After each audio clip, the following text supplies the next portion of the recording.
Well, hello everybody. How are you doing? Good to see you again. Welcome back to The Real Reason. Everybody got their cup of reason? I got mine, just fixed it. Little bit almost up to the edge and spilling it everywhere. Oh man, sucks getting old. Well, it's good to see y'all. Glad you're all here. We're going to have a good one tonight. We are going to have some laughs because I have with me my good friend Tusk. And today we are discussing mongrels. Hey Tusk, how are you doing? I'm doing very well. I'm doing very well. You're Good. echoing really badly. I'm echoing really badly. Is that Yeah. so? Oh, Yep. let me just fix that. Is that any better? Try. Let's see.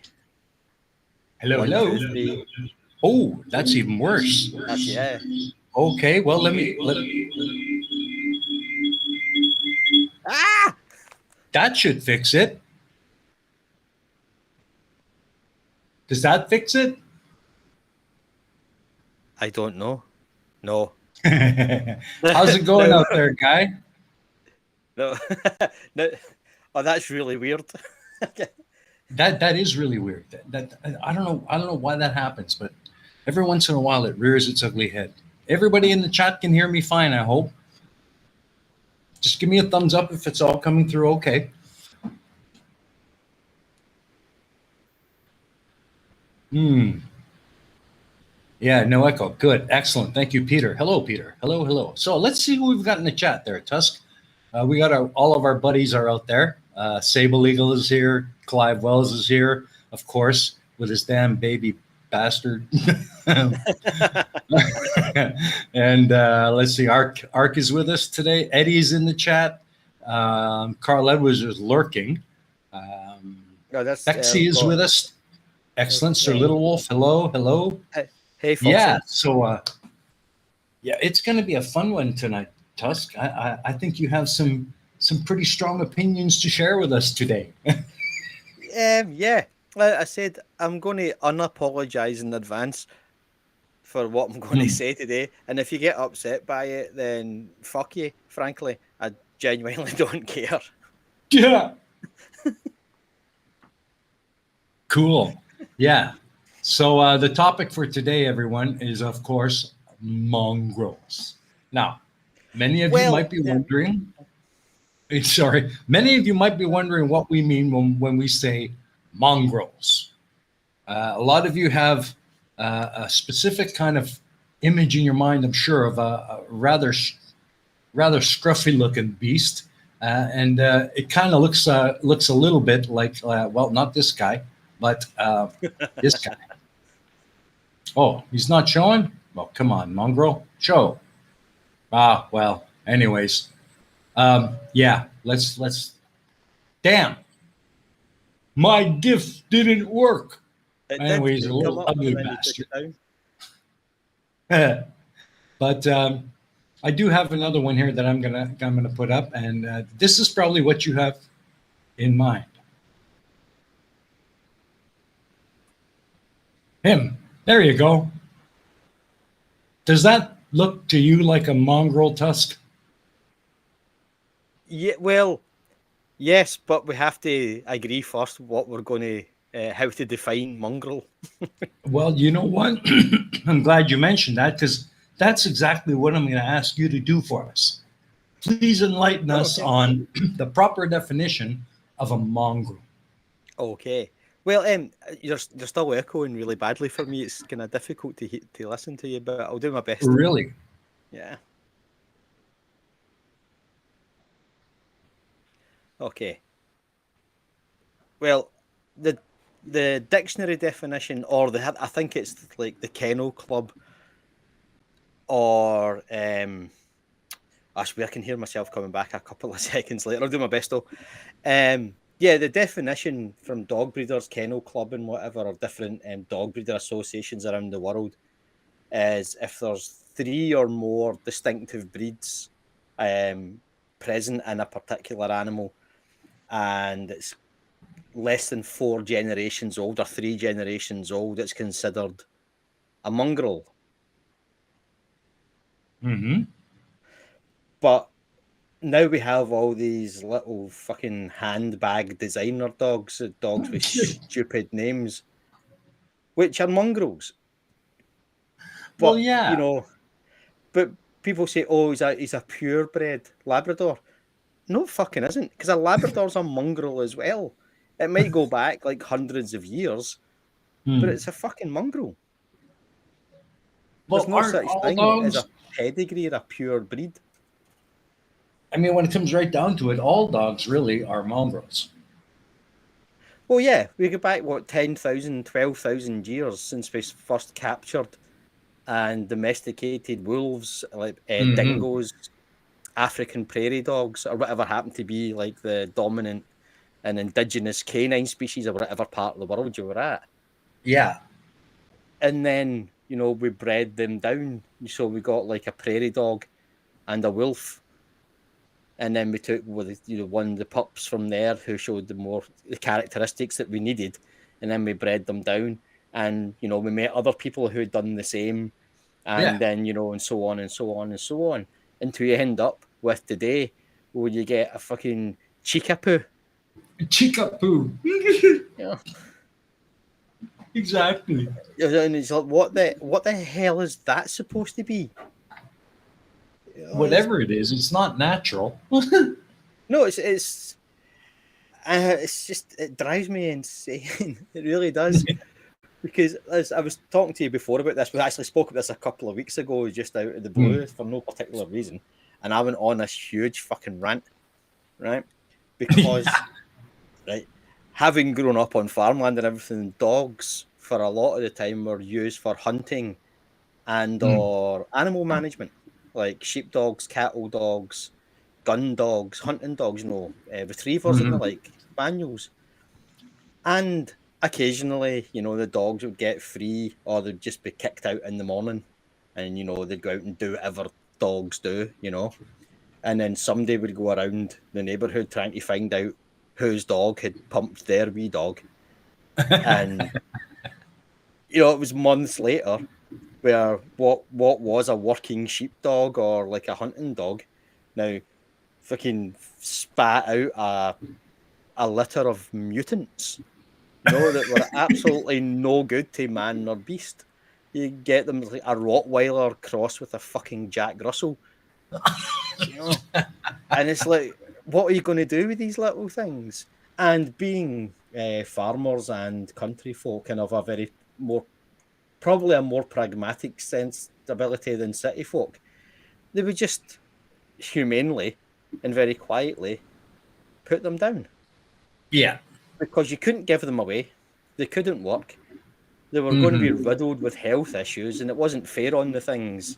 You can't Yeah. have like, a Rot Russell, was Carol Edwards saying, or Or a rock. a Yeah, rock greyhound Russell. crossed with a fucking Pekingese. Do you know what I mean? What the hell?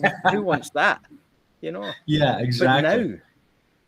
now, somebody somewhere, some irresponsible bastard somewhere, went got like a Rubik's cube or like a gaming machine, a fruit machine, and wrote the partial names of dogs on them, mixed it all up, chose them at random, and now things that a decade ago you couldn't give away are worth 5,000-6,000 pounds or dollars or whatever your local That's currency is.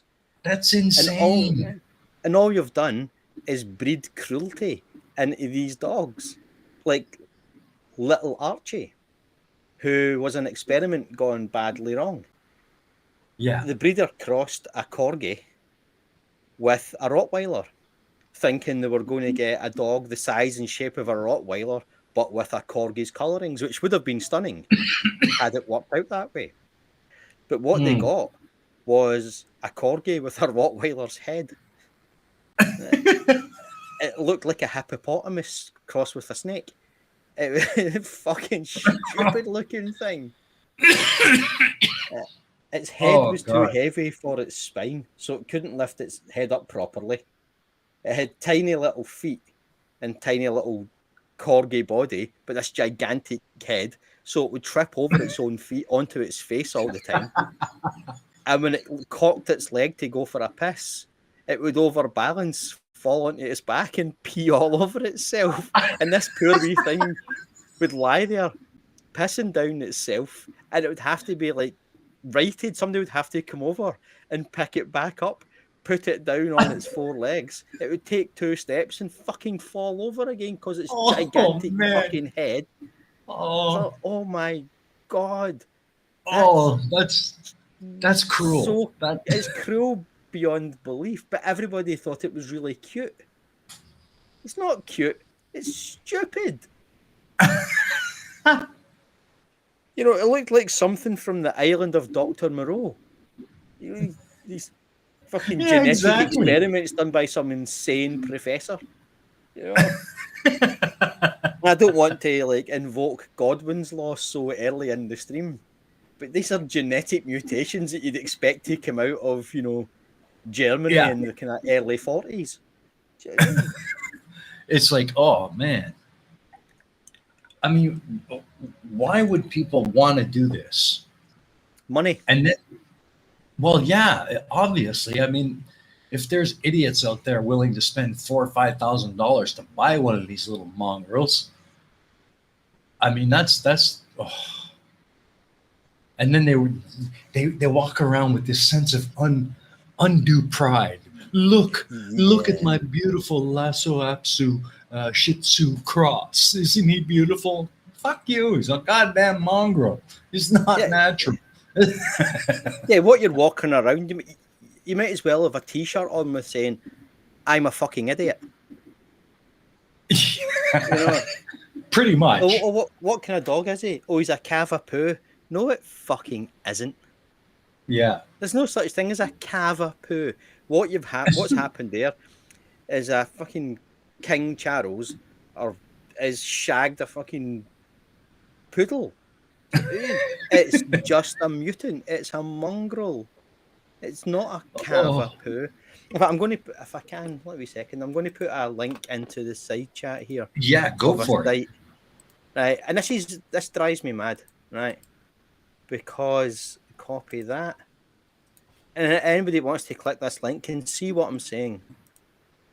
Because in the description of these hideous mutants, there's like a little list of characteristics that you would expect. Okay, the first one that comes up was a Cavachon. It's a Cavalier King Charles Spaniel and a Bichon Frise mongrel. That can go up to £6,500. Oh, Right? And it can be customized.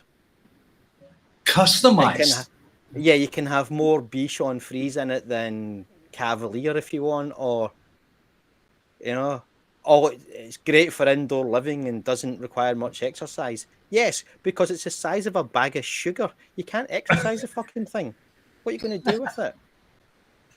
Then you get Dalmatian, a sausage dog, Oh no. crossed with a Dalmatian. But okay, they look pretty and everything. But I've got another dog that's head is too heavy for its spine, and it just goes on and on. There's so many of them. Yeah. A Labsky, the Pomsky is probably my least favourite. The Pomeranian and Siberian Husky. The Husky is one of the few dogs left that we haven't fucked with. Yeah. It's And then pretty much. Yeah, and then we make it 3 inches tall. Oh God. So you end up with a dog that's neither one thing or the other, and it's going to be insane. Probably. That's what happens to a lot of Chihuahuas, from what I hear. You mentioned that before because their brains are too big for their skulls. For their skulls, their brains keep growing, but because they've been bred to be so small, their skull can't accommodate it, and they end up going nuts. Yeah. I mean, come on, people, and they're getting smaller. I saw somewhere an ad for a teacup Chihuahua. I mean, this thing full grown fits in the teacup. Yeah. That's not a dog anymore. That's an elaborate rat. Yeah, well, I call them nads. not a dog, right? That's not a dog. So That's here's one insane. for you, right? Akita Shepherd and Corgi mix. It doesn't have a stupid name, but right, it says, unlike the previous examples, here we go. Akita Shepherd Corgi mix is a combination of 3 different pure breeds. No, it fucking isn't. It's a mongrel made up Mm. of other mongrels, Mm-hmm. and it's $2,500. That's insane. I mean, That's oh insane. Jesus Christ, Tibetan Mastiff and Corgi, a frog. That Do you know can't be pretty. just That just cannot be pretty. no. We think a Tibetan Mastiff. My friend Peter had one a few years ago, and it was huge. Do you know what I mean? It looked like a bear. It was absolutely enormous. And a Corgi is famous for not being enormous. That's Well, the no, defining characteristic of a Corgi. It's it's the tiny. queen's dog. Yeah. So you've got this little tiny fucking tripping hazard, and you've crossed it with a bear. That's, oh man. So what happens, especially with dogs like that, is their spines can't support the weight of their heads, or their legs are too short for their head, or Mm-hmm. there's too much of a stretch between their mouth and their arse, and Uh-huh. they end up getting twisted stomachs when they eat things, and they end up with all these health problems. But they're cute. Bollocks. That you're right. It's ball. It is. It's utter There was a balls. survey taken of American breeders a few years ago, and I think it's over 70%, it might even be as much as 75% of them admitted that they were more concerned with a healthy, shiny coat than the health of the animal. Mm-hmm. So if they could get a dog that looked nice as a pup, and they could sell it for $2,000-3,000, that was their motivation. The health and the long-term well-being of the animal was the new owner's problem, not theirs. Yeah. So they were quite deliberately breeding defects into their animals because they Yeah. had a healthy, shiny coat, and that's what was most important to them. Yeah. Exactly. Oh. And a friend of mine a few years ago wanted to get a dog just to keep her active and, Mm-hmm. give her a focus in her life. And so she went to the local dog rescue centre and got a little Labrador pup that had been Mm-hmm. rescued from a puppy farm. Mm-hmm. And I think she paid, it's a nominal fee you pay. It's about £70 you pay, just for and you make a donation to the shelter sort of thing. Within the Yeah. first 6 months, it had cost her almost £5,000 in vet bills Oh God. What because it was had hip wrong? dysplasia, epilepsy, dermatitis, hay fever, cataracts, ingrown toenails. Do you know what I mean? Yeah. Oh, So, that's terrible. but the breeder didn't care. They were eventually prosecuted and shut down. That's pretty much all they can do to them. The scope Yeah. for sentencing is pretty narrow. But they Mm-hmm. were shut down, which nothing's stopping them opening up again somewhere else. Oh, of course not. But if she had paid full price for the dog, which would have been like a air quotes pure breed Mm-hmm. black Labrador, would have been around £2,000 plus It's crazy. £5,000 in vet bills before it was 1 year old. Yeah. Yeah. Mm. So when people I say, think. "Oh, don't go to like a dog rescue shelter," no, don't, because you've got no idea where those dogs have come from. Yeah. Exactly. Yeah. And There's you've got no no idea. recourse because they won't take it back and they won't pay the bills. Yeah. And if you do go to a shelter to get a puppy, make sure you have it checked by a vet properly before you buy it. Oh yeah, they'll do perfunctory checks. Mm-hmm. If it eats and it shits, that's pretty much Yeah. all they're Well, concerned with. But if you take that's it what I back mean. and say this dog has epilepsy, they're going to say, "Well, it's your dog." But that's just it, though. These shelters, they only do just a very cursory check. You Now, know? I'm not ragging on dog shelters and rescue centres because they do a great job in taking Mhm. dogs that are unwanted. Yeah. But their main motivation is a quick turnaround. They Mhm. want the dog rehomed as quickly as possible. Yeah. So you get in, oh, a family dog. You think, okay, Labrador, a Staffordshire Bull Terrier, something easy to maintain, safe around Mhm. kids and everything. But then, you find out you're the dog's 10th owner, and it's got epilepsy, irritable bowel syndrome, it pisses everywhere, and it's Yeah. half blind. But you don't know these things when you get it.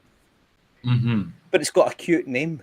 Oh, we went to the dog shelter and we got a fucking squid banana cross, a squinana. Squinana. I like that. The And squinana. they put on those like you've in the screen there, those stupid little fucking hats on it, and buy clothes for it and little jackets and hats. God, Fuck that's something off. that just drives me insane. A dog is a dog. It already has clothes. It grows Yeah, it's them. got a fur coat. Okay. You don't need to put on Doesn't fucking need a jacket. fucking t-shirt. Okay. Go. And if you're gonna put a t-shirt on the dog, at least have the decency to give it a t-shirt with an arrow on it. This is I'm with stupid pointing at you. Yeah. You know? Yeah. Yeah, a t-shirt that says "fuck cats" or something. Yeah, Yeah, exactly.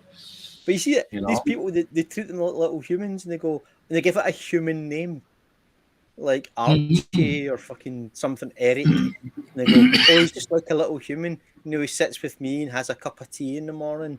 No, it Oh doesn't. What, god. the dog get up and put the kettle on? Does it? No, it fucking doesn't. No. Right. I know It's your just sitting kids have there. all left home and you're like some middle-aged post-menopausal lunatic. Mhm. But your dog isn't your fucking child, so stop treating it like a fucking child. That's right. It's not It's like, sitting there with you enjoying a tea time. It's waiting for you yeah, to look away so it can snag your sausage. yeah. They say, oh, he's just like a little human. Is it now? Is it now? So humans lick their own arseholes at the dinner table, do they? They would Hmm. drag our arse across the rug. And, no, we don't. Right, it's not a fucking That's human. funny. It's a fucking dog. Right, treat That's it like funny. a fucking dog. Exactly. I mean, come on. Don't embarrass the poor thing. It's already embarrassed enough being a mutt. Yeah, well, one of my friends, a few years ago, she bought an Italian Greyhound, a Saluki, right? And she called it Bastian, right? Which apparently is Bastion. a character from a Disney movie. I'm not sure which one. I'm sure people in the chat will know. Hmm. And we took the dogs out, and there was a huge big. Well, we grew up in where we lived at the time, bordered the farmlands I grew up on. It was like Hmm. massive. It was nothing for hundreds of miles. And all the dogs would go out, all pile on each other, and run around mad. It was great. But she would shout Hmm. her dog back, and it never answered. Right? Bastion, oh Bastion, and you can Oh, see the that's other dogs funny. going, who's Bastion? And then none of them wanted to admit to it. Do you know what I mean? Yeah. I'm not answering that bitch. I'm not No fucking way, man. answering. Bastion, come back, Bastion. Bastion. Dogs Bastion. going, Yeah. oh, for fuck's It's like a sake. friend of mine. He couldn't be bothered. He just called him dog. Said, Yeah. "Hey, dog," and it came every time. Yeah, I had a dog called Hedgehog for a while. Did She's it a look lovely like wee one? thing. No, not at all. But right, I have to tell you the story of Hedgehog, right? How she Go came for it. about. Right. Now, I was living in a commune at the time, right? In kind of in a private wood, which had been bought by the community. And there was a wedding ceremony or a hand fasting, it's called in Scotland. It's a pagan wedding ceremony where you tie your hands together, you stand over a fire, and you have the priest and priestess read you the rites of hand fasting. And that was fine, So we did it on Halloween. As Mm. two friends of mine were going through the ceremony. So it was Halloween, so we all got dressed up in costume. I went as a wolf man, like a boiler suit on, the wolf mask and all that and Yeah, stuff. Yeah. and boot out into the woods. Now, bearing in mind this is October in Scotland, so it wasn't easy to get into the woods, right? Especially one of the wedding party was in a wheelchair, which becomes important later on, right? So the ceremony started about an hour late because it took us that long to get to the fucking site, right? This ancient big oak tree, right? So we got there. So we've got we'll call them John and Mary. Those are the intended, the betrothed. So what they do is they tie their hand together, hence hand fasting, over a fire, and they maintain eye contact while the priest and priestess read out the rites. You know, the promises you make. You know, what do you call them at a wedding? Your vows. Yeah. Right. So there's about 30, 40 people standing in a semicircle around them. We're all facing them. And they have to maintain eye contact. This is important, right? They can't break eye contact or the ceremony fails. They have to do it again. Right? So we're around there and there's loads of people have come along. And because it's a private woodland, the dogs were just allowed to run free. So we're going through, the ceremony takes the better part of an hour from start to finish. Right? So everybody started getting a wee bit bored, half an hour or so into it, and the wheelchair wheels have started to sink into the mud. You know, we're going, for fuck's sake. So people have started climbing trees to get out of the mud and just to break up the monotony a little bit. And while this is going on, there's two dogs, Buna and Megan, have started sniffing around one another. Now, Buna was a notorious shagger, right? Buna and Pudding, another dog, were responsible for about 80% of the pups around kind of all the different like communes and protest sites and things like that around the country, because they were just fucking didn't, you know, they were mad shaggers. So Buna and Megan have started sniffing around one another, and we're kind of going, can see what's coming here. And so they've gone just out of reach of everybody. And Buna's jumped on the back of Megan and started pumping her, right? So we're all going, oh my God, trying to keep a straight face, right? Because you have to picture the scene properly. You've got a semicircle of people all facing the front. Halfway between is the betrothed, right, over the fire. Then in front of them facing us is a priest and priestess. So none of them can see what's going on behind them. But we can all see what's going on, right? So they're shagging away these dogs, right? And my friend was there and my little kid went, look, mummy, the dogs are dancing. Right? So we all start kind of trying desperately not to burst into hysterical laughter. And we're getting like really stern looks from the priest and priestess here. Like, fucking behave yourselves. This is a serious ceremony, right? So we're fucking John fell out the tree. He was laughing so hard. He only fell about 8 feet, so it wasn't so bad, but they can't look away. The people involved in it can't look away. They've got to maintain eye contact. So they've got no idea what's happening here. But they start getting an idea because the dog's locked. And so when Buna tried to dismount, he couldn't. And, you know, because they got, you know what locked means, what happens when they get locked. Yeah. So they did, and then they start howling because apparently it's quite painful getting your penis twisted and jammed, and you know. And then they start trying to unlock themselves by running around in circles. So eventually, right, having knocked a couple of people over, they managed to unlock. And as they did, it was like something out of bloody Adam Sandler movie. This arc of dog jizz, you could see it, went flying across the clearing right towards the betrothed standing over the fire. No. And they're still making eye contact. They can't not. They've got to go through this. And it splatters all over our dress. Right? Oh, no. And that was it for us. right? I went down. If I hadn't been trying to get the wheelchair wheels out of the mud at the time and I had something to lean on, I would just have gone down in a fucking heap, right? So by this time, the thing's fucking descended into farce, right? The priest Oh and man. priestess are determined they're going to finish this fucking thing. The betrothed are still keeping eye contact, but she's very aware that she's got a huge big wet patch down the front of her dress. And she knows what it is by now because out of the corner of her eye, she can see these two dogs, right? And I just went, I'm fucking having one of those pups, right? I was absolutely having one of those pups just because, this is fucking brilliant, Oh, right? But memories.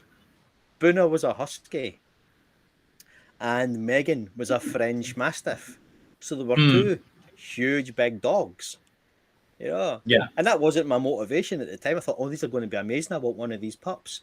And then a few months later, the owner of Megan came back up with all the pups and they were tiny.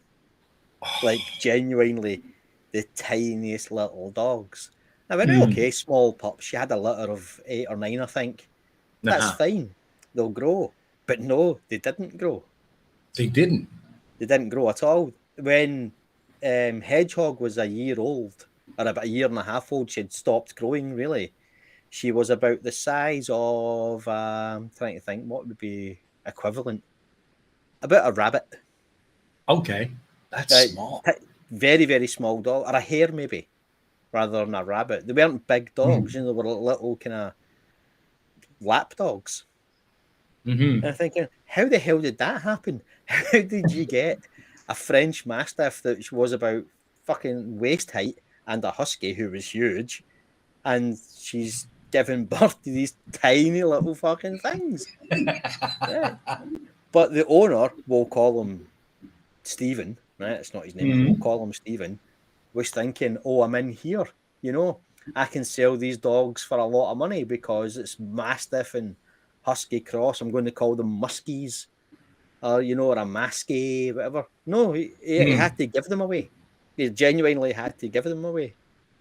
I was promised one because he was my friend and he owed me money or something, and so that was fine. But other Yeah. people would like, oh, these are going to be amazing. And he was taking deposits off of people for these dogs. And it turns out he had to give them all away at the end because they were just little fucking mongrels. And that's the Oh risk you man. take. Of course. Of course, But that's a risk you take. had those dogs grown to their expected size, it would have been a muskie, and people would walk around, oh, I've got a muskie, like a Yeah. dick. Uh, Yeah. and And then some and then snooty somebody would have, bastard, yeah, some snooty somebody, bastard would come along and say, "I'll give you $1,000 for that." exactly. Now I had a wolf hybrid. It was a Malamute and Shepherd cross. That was the Mm. mother, and the father was a timber wolf. And I'm pretty sure you've seen the pictures of him. It was Mm. absolutely stunning, beautiful, beautiful animal. Hmm. Dangerous, but he was okay with me. But he Yeah. could be quite aggressive sometimes. Well, he was a dick, Hmm. frankly, to be honest. But I Yeah. had people come up to me, probably on average about once every 2 weeks, and ask to buy him from me. Could their dog mate with it? Could they buy a pup off me? And blah blah blah blah blah. And my Hmm. answer was always no, absolutely not, because I've no Hmm. idea where the dogs are going. So if Yeah. anybody said to me, "Can I have one of those pups?" and I would say yes, but I have to come and live in your house for a week so I can see what sort of house you're bringing this thing into, because it's Yeah. not a dog, it's a wolf. It doesn't Hmm. behave like a dog. It doesn't Yeah. eat like a dog. It's got no dog characteristics whatsoever. Yeah. It's a wolf with the power of a Malamute, is what it was. Hmm. It was absolutely huge. The police tried to buy him off me a few times so they could breed like a new generation of guard dogs out of it. And I thought, no, because you'll Hmm. just end up setting one of my own dog's pups on me at some point. So, no. Hmm. Absolutely not. Yeah. But people will say, "Oh, what's he called? What's he called? What breed is he?" And I always said, "He's a mongrel." You know, people are saying, "Oh, it's a Northern Shepherd." No, fucking isn't. You just made that up. You know, it's a hybrid made from a mongrel and a wolf. Yeah. You know, yes, Sir Foxy, Little I can Wolf see says, that. "Wait, yeah, Tusk dog, a dick? No way." Oh, oh, Etty will tell you, he was an absolute bellend. She loved him to bits, and he tolerated her. But he was mine. Do you know what I mean? I was Mhm. pack leader, and he never gave a toss about anybody else, not once. Yeah, I'm sure Eddie's got a whole bunch of stories because she works with animals like that all day. Yeah, it's at least people bring in dogs to be groomed, and it's that same kind of prim and prissy. Oh, he's a cavapon, you know. But what you've got is a dog that's never been brushed properly because its coat's too thick or its coat's too long. The dog can't look after itself because Mm-hmm. it can't reach around to its back end to clean itself properly, Mm-hmm. you know. And so people bring their dogs in and say, "Oh, it needs a groom." How old is it? 2 years. When was it last groomed? It's never been groomed. You're like, oh, for But fuck's sake. to be fair, though, even though I agree with you 100%, pretty much every dog on the planet is a mongrel. It started out a mongrel and it'll always be a mongrel. But I still think that dogs are a better pet than a cat Oh, absolutely. because a dog goes out of its way to be happy and to be just playful and thankful for, well, you know what I mean. Yeah, yeah. They, they're just, But a cat just dogs, looks at yeah, you and says, fuck off. Give yeah, me my food and piss off. yeah, but dogs live in the moment. So Yeah. when you take your dog out for a walk in the summer in a meadow with a river running through it, you know, it's in doggy heaven. You're Yeah. there, your dog's running around in the field, jumping in the water. That's its whole life in that moment. It's never been happier. Nothing that Hmm. happened before makes any difference. You know, it doesn't think about what's coming next. Right in that moment, it's it's it's perfect. A cat will And look at you and go, "Why have you brought me here?" yeah. Well, Eddie says that the dog was a dick, but he was also a snuggle baby boy when you weren't around. Well, yeah, because I was pack leader and he was second in command. Ah, okay. When I was there, he was always on point. Mm. And as soon as I wasn't there, he could relax and he was a very different animal. And people would Hmm. always say that to me.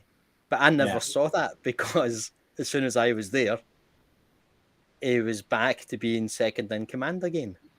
Hmm. So I never got to see that side of him. Yeah. So I don't Carl know Lewis if is, when I went out, he went, "Oh, thank fuck he's gone," and just, yeah. you know, and just relaxed. I don't know. Carl says, no, I've been adopted by two wonderful masters. I mean, cats. Well, yeah, there, you said it yourself. Masters. Yeah, here's the thing, right? This is what, and I'm not going to apologize for this, right? See, Speak your mind. cat people, it say things like that. Yeah. Just fucking, they're cats. Stop letting them fucking rule your damn life. It's a fucking cat. Oh, that people. Oh, do I own the cat or does the cat own me? You own the fucking That's cat, right. right? You're a fucking cat owner, right? The cat doesn't own you. Don't talk shite, right? Does a cat Yeah. pay your rent? No, it fucking doesn't. Does a cat feed you? No. Oh, it fucking. Oh, the cat lets me know when it wants things. Oh, yes, of course it does. It's a creature of instinct. If it's hungry, it's going to go to its food bowl. If it wants out, it's going to, you know, make it known. If it wants to attack you for no good reason and sink its fucking teeth right into you, then it's going to. Yeah. Right. But It if a doesn't dog care. acted that way, if a dog behaved the way a cat behaves, the fucking thing would be put down for everybody's safety. the first time it jumped on you and sank its teeth into your face for no good reason. Yeah, that thing would get a bullet. Yeah, most Like Old cats need a Yeller. good kick up the arse. Right? Yeah. Oh, do you know the story of Old Yeller? Well, I've seen the movie, but Oh no, not the actual story about the dog. I suppose that's out of context. At the end of the movie, right, where Old Yeller, I think it gets rabies or something, doesn't it? And they have to yes, put it down. yeah. And the little boy who owned Old Yeller was told to cry, but he couldn't do it on command, and he refused to. So they went around with a shotgun to where the dog was and shot the ground or whatever, and told the boy, "Fine, then we're going to have to shoot it anyway." And went and made the little boy think they'd shot the dog, so he burst into tears for real. Oh, Because he thought jeez. it was his fault they'd shot the dog because he wouldn't cry. That's funny. That's Hello, awful. Hilda. My sister is here. Hello, Hello, Hilda. hello, hello. Oh, she's at the mall, home in 30 minutes. Ooh, the accent again. Yeah, she loves your accent, Tusk. I don't have an accent. Well, you know, what can I say? Neither does Creaky, but But yeah, so yeah. I mean, I had cats when I was a kid.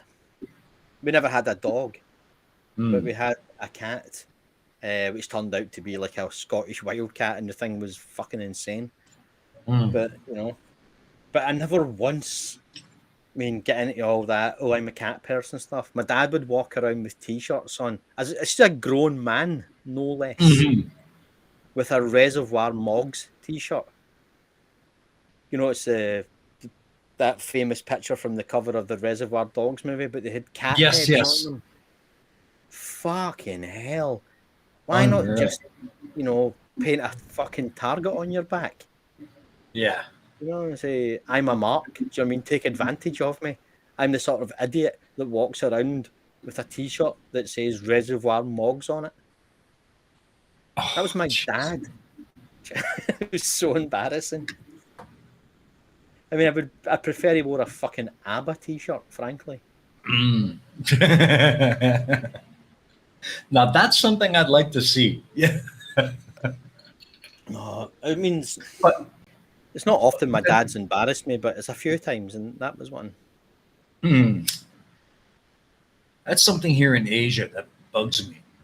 Everywhere you go, adults, full-grown, mature adults, driving around with Hello Kitty helmets and Hello Kitty phone covers and just all these super cute kitty Japanese anime kitty pictures.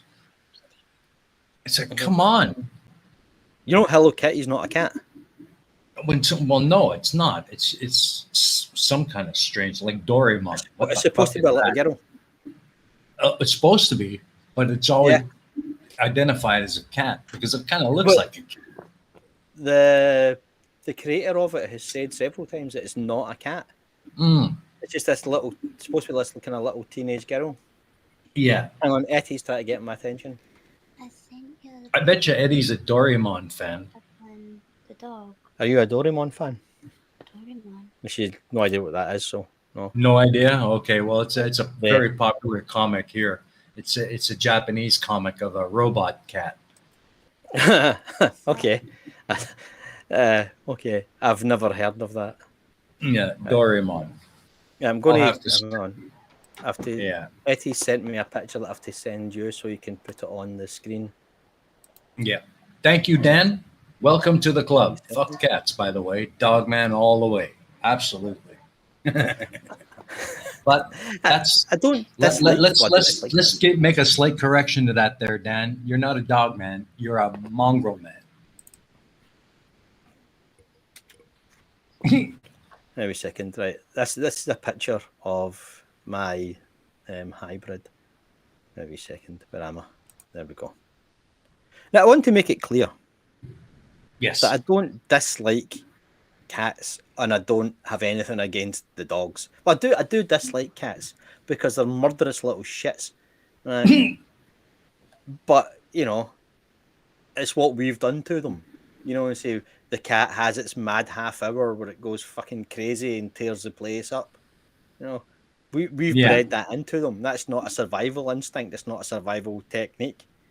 It's something we've done to them through centuries, millennia, I suppose, of inbreeding for particular characteristics. So cats are mongrels just as much as dogs are. Well, But yeah. cat, Where did cats originate? How did they originate? Do you know? domestic cats. Yeah. I think it was in Egypt, wasn't it? Or certainly in the African continent. Yeah, I think so too, but I never really looked into it. Yeah. No, see, but I know there's like millennia of inbreeding there as well, and selective breeding, Hmm. because they've been from like wild cats and bred down and down and down until we've got these things now, which Etty really likes, called munchkin cats. Munchkin cats. Yeah, they're an otherwise normal cat, but their legs are about half the size they should be. Mm. So they toddle along like little children with these fucking gaumy legs. And they can't do anything. They can't do things cats normally do, like jump up on things. Because Yeah. I'm toddling along and it's one of me. But yeah. So yeah, cats are mongrels just as much, but because they're not as visible, I suppose. You know, no, you can't take a cat out in a handbag because it will scratch your stupid fucking eyes out if you try. Exactly. You know? Yeah. I've seen some strange looking cats, boy. Like the Oh, hairless cats. Oh my God. Etty likes those things. And I don't know why they do. They're the ugliest bastard things in the world. Oh, it's like a scrotum on four legs. Yeah, it looks like a fucking ball sack cat. So Oh the God. Tinosaurus has just said domesticated cats from Egypt, right enough. So yeah, I'm glad I got that sort of right at least. You know, I'm going to rant on about mongrel cats. I should at least ignore it. Know where they Well, came from. Carl, you're going to have to explain yourself on that. How have cats saved humanity? What the hell have they ever done for humanity? I would like to know.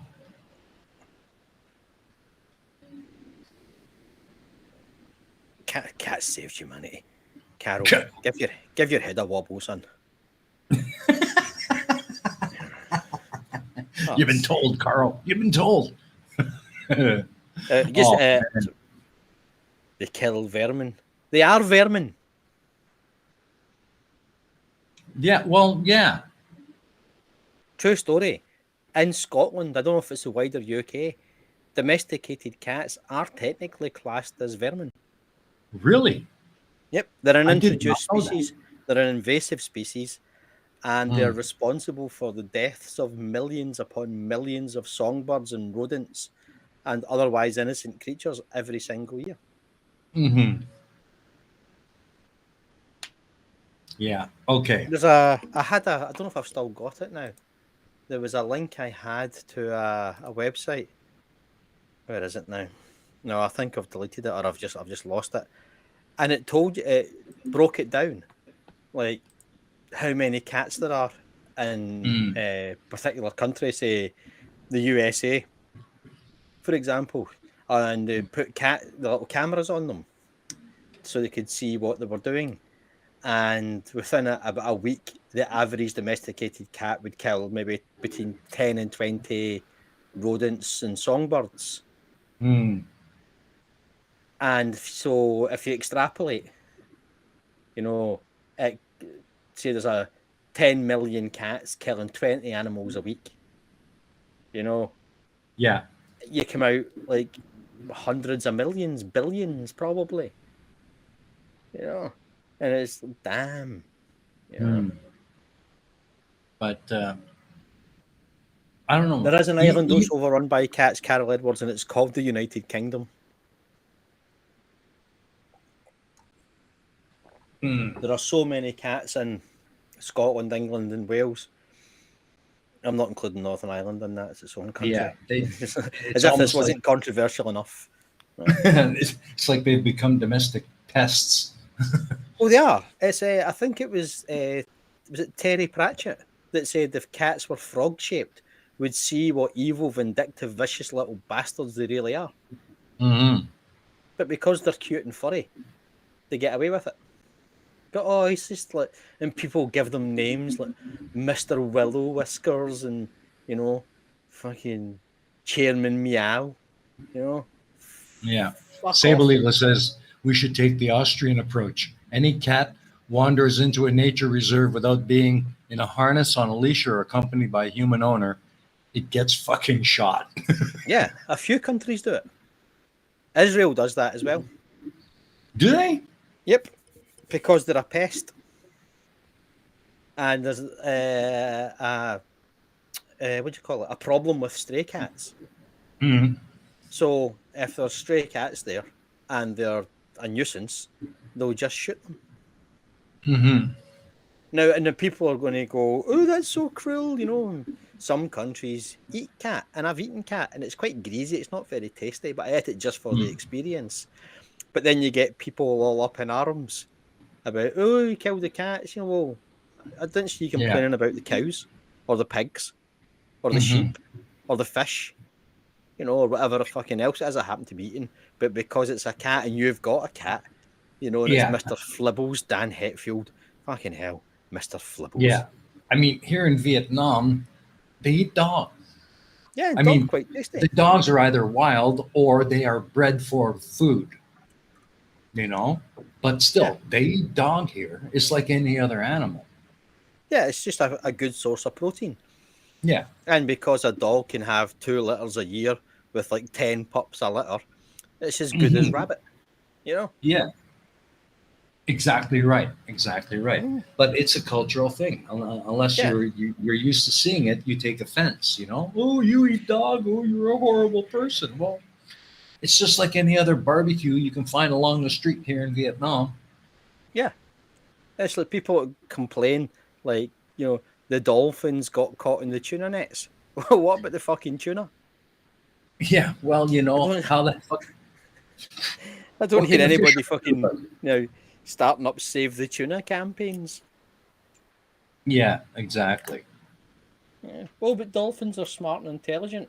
Not smart and intelligent enough to stay out of fucking tuna net, are they?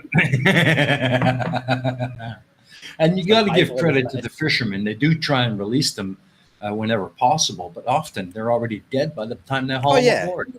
Yeah, if you've got like some gigantic trawler, like the Ocean Harvester, that's got a dredge net that can do like 5 miles at a time, and it's indiscriminate. Yeah. That's a separate issue. That's a real problem. Yeah. But the dolphins are no more important than the tuna or the scallops or the lobsters or anything else that gets dragged up in these nets. We've just, through our skewed sense of morality, decided that dolphins are cute, therefore we can't eat them. I bet they taste like penguins, fucking delicious. Yeah. As a matter of fact, imagine how good a penguin would taste. Yeah. I've had dolphin or porpoise. It's wonderful. Oh, imagine it. I've never had it. It's wonderful. I know there are places where they do a dolphin cull. Clive Wells makes a point I was about to make here. Says most of the animals we eat are herbivores. Right. That's only true in westernized countries like the USA, Australia, the UK, and parts of Europe, where we eat herbivores like sheep, lamb, cow, because it's simply easier. To keep them fed because it's grass. I mean, how are you going to fuck that up? But we still managed to do it. We started feeding the sheep ground up cow's brains, and then we ended up with BSE, mad cow disease. But if you go anywhere else in the world, snakes on the menu, cats on the menu, monkeys on the menu, things that are not herbivores.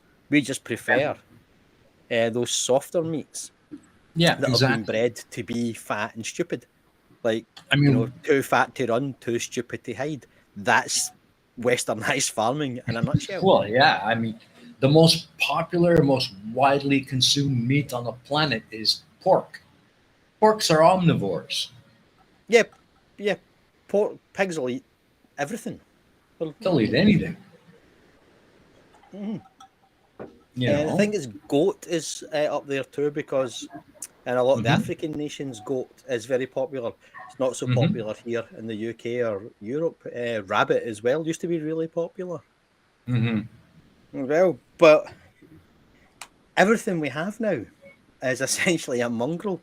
If you look at the cows we have in the Yeah. UK and the Frisian cows, the big dairy cows, they all came from like these huge South American beasts that the Yeah. conquistadors brought back to Europe. These big 7 foot fucking things, but they were unmanageable, so we bred them down into these different breeds so we could control them. So even our cows and our pigs are Yeah. fucking mongrels. They're all bred for purpose. Some are bred for meat. Some are bred for milk. You know. Yeah. I Damn. mean. Well, is there anything left in the world that we haven't messed up? Well, I think we can pretty well safely discount the elephants and the rhinos and the hippos. Well, I'm not even going to try and crossbreed one of those things. They don't like it. Yeah, well, from what I understand, elephants are actually quite dangerous and very aggressive. Yeah. The ones you see in the circus are not indicative of the Oh natural no. elephant in the Your, wild. your wild bull elephant is a bad tempered bugger. Hmm. My mother was almost killed by one. Hmm. Very close. She was staying in a place called the Tree Tops Hotel, which is Yeah, in Kenya, if I remember rightly. yeah, And she was there on and a safari holiday. hmm Not shooting or anything, just the touristy stuff, they go in the Land yeah, Rover yeah, and things like that. the photographs and blah Yeah. blah. And at night, they were warned to stay within the confines of the hotel because the elephants would come in and raid the bins. You know? So they would Yeah, take the bins outside the hotel confines and dump uh huh. them for the elephants and other wild animals to stop them coming in. And it worked. But it was her last night there, and she got very, very drunk Hmm. and decided to go for a walk.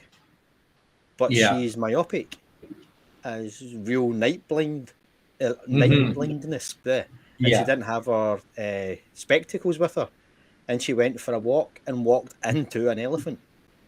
Mm. Oh no. Now the hotel staff could see it because they have spotlights around the perimeter, and there was enough light for them. And she thought it was a tree she'd walked into, and they started shouting, and all the lights went on long enough to like frighten the elephant and for her to now back away. Mhm. But this was like a big 15-foot tall bull elephant was about to Yeah. squash her, Yeah. noticeably smaller, you know. Yeah. And it'd been Car- like you yeah. see Carl what says he had to reverse for over 5 kilometers because the herd decided they didn't like his car. oh yeah, yeah, they're not there to be messed around with. Yeah. They don't, And it's their land. from what I hear, hippos will charge at the drop of a hat.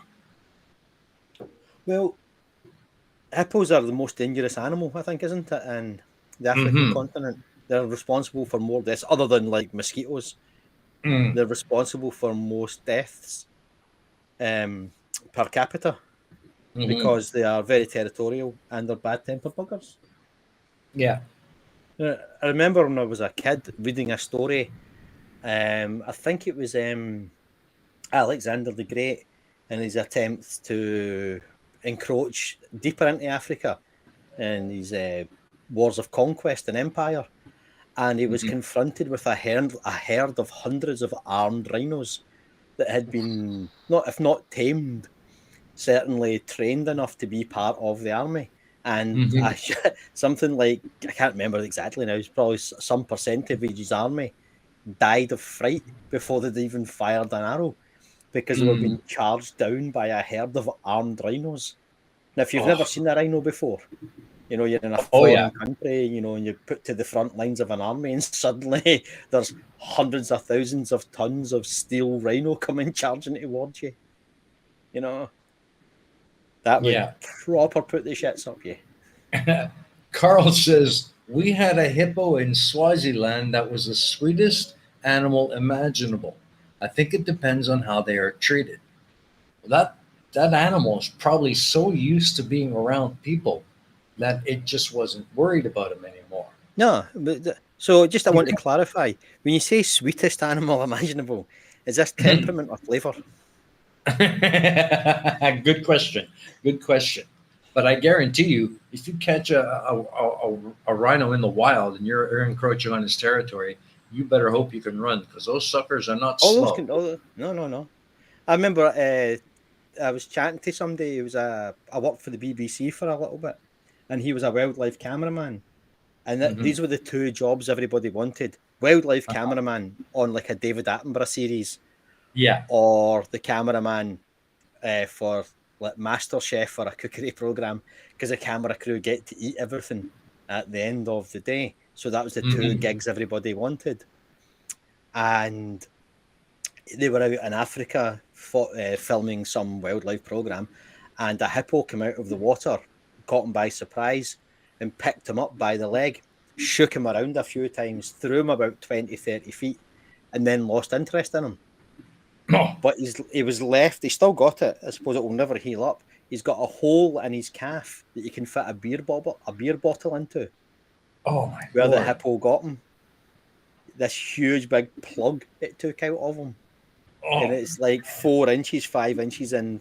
Well, I suppose it's probably near 4 inches in diameter. You know, that's oh, he's lucky he's still alive. well, that's what the local said. Usually, that particular hippo, if it caught you, it would throw you, then trample you. Yeah. But it just went nah, you know, and just walked away from him back into the water, having done what it felt it needed to do to protect itself, or just to be Yeah. a dick. Yeah, but it was Yeah. just like when I went to Africa, that was one of my biggest fears. You know, it's like, am I going to be that white fool you see on the news? I walked into a fucking crocodile's jaws or get trampled by a hippo or something. Yeah. Yeah. Turns out we were Um, so far away from anything even remotely resembling a wild animal that I might as well have stayed in the fucking UK. yeah. It was just warmer.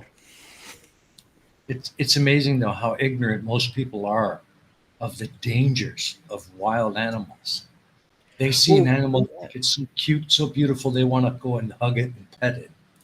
You know, yeah, one of the these most are wild. alarming things I ever read. It was a few years ago now.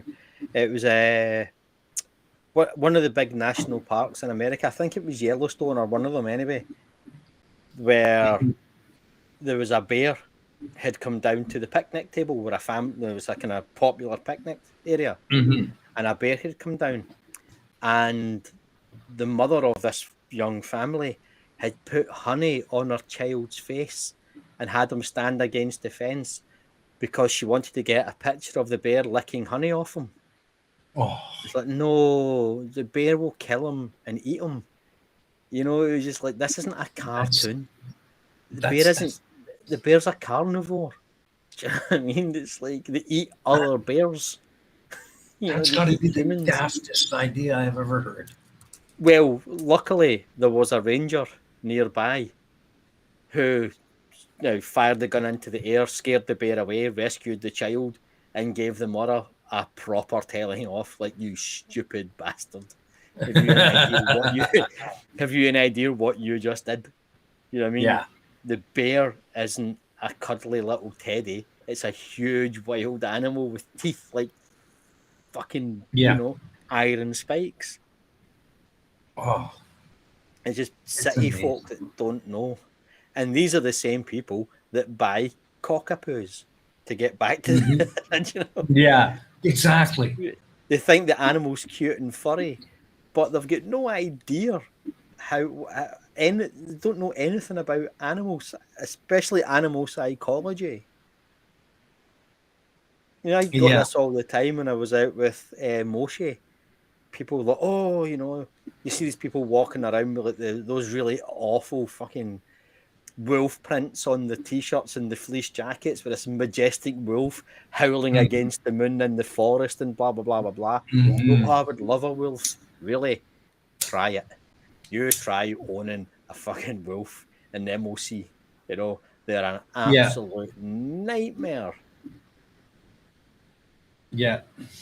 I mean, as much as I dislike the fancy mongrel breeds, if I was given the choice again and I had to choose between, you know, a wolf hybrid and a fucking cocker weasel, I would probably take the fucking weasel every time. Oh man. Yeah, I mean, Nothing but hard work. oh, it's amazing. I mean, it's a wolf, for God's sake. There's people out there who actually think it's a good idea to find wolf pups and raise them as their pets. Yeah, that's right up there with the dumbest fucking things I've ever heard in my life. Yeah. It's a wolf. Just because you brought it indoors doesn't make it domesticated.